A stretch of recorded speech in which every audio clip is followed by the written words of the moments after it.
नमस्कार, आप देख रहे हैं फैक्ट नाउ इंडिया की फैक्ट खबर। हमारे चैनल को लाइक और सब्सक्राइब जरूर करें। सोमवार को बाजार खुलते ही भारतीय रुपया 41 पैसे लुढ़क कर 93.94 के स्तर पर पहुंच गया। ये रुपए का अब तक सबसे ऑल टाइम लो है। आसान शब्दों में कहें तो अमेरिकी डॉलर अब पहले से कहीं ज्यादा महंगा हो रहा है। अगर आप आज $1 खरीदना चाहते हैं तो आपको लगभग 94 रुपए खर्च करने होंगे।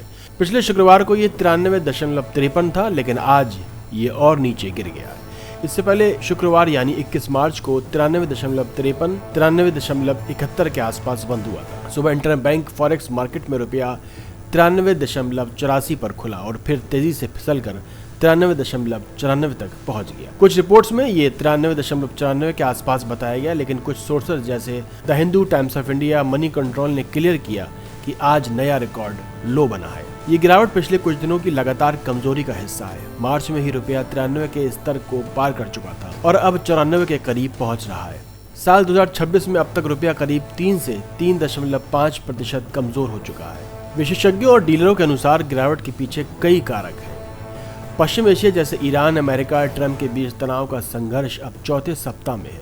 ईरान ने खाड़ी देशों की ऊर्जा और पानी सिस्टम पर हमले की धमकी दी है। इससे वैश्विक क्रूड ऑयल की कीमतें आसमान छू रही हैं। ब्रेंट क्रूड आज $112.90 प्रति बैरल के आसपास है। युद्ध शुरू होने के बाद से ये 50% तक बढ़ चुका है। भारत जैसे तेल आयातक देश को हर बैरल पर और ज्यादा $50 का बोझ उठाना पड़ रहा है। डॉलर इंडेक्स आज 0.02% ऊपर 99.66 पर है। अमेरिकी मुद्रा के वैश्विक ताकत ने एशियाई मुद्राओं को दबाव में डाल दिया। साल 2026 में अब तक FII ने 1 लाख करोड़ रुपए से ज्यादा की निकासी की है। सिर्फ शुक्रवार को ही 5,518 करोड़ रुपए की बिकवाली हुई।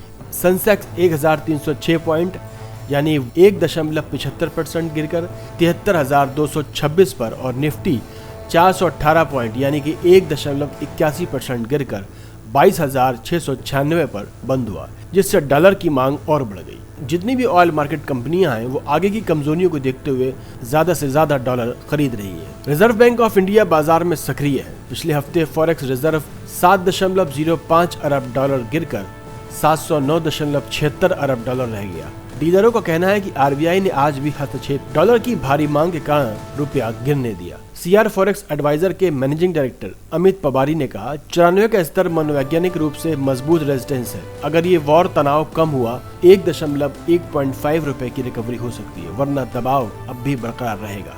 महंगा तेल, पेट्रोल, डीजल और ट्रांसपोर्ट को महंगा करेगा, जिससे समग्र मुद्रास्फीति बढ़ेगी।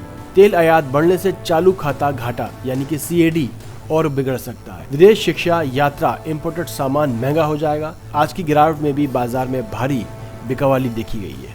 बोफा ग्लोबल रिसर्च ने अनुमान बदला है। अब जून 2026 तक रुपया 94 तक जा सकता। पहले 89 का अनुमान था। अगर मिडिल ईस्ट में थोड़ी शांति हुई तो तेज रिकवरी संभव है, लेकिन फिलहाल दबाव बना रहेगा। देखते रहिए फैक्ट इंडिया की फैक्ट खबर।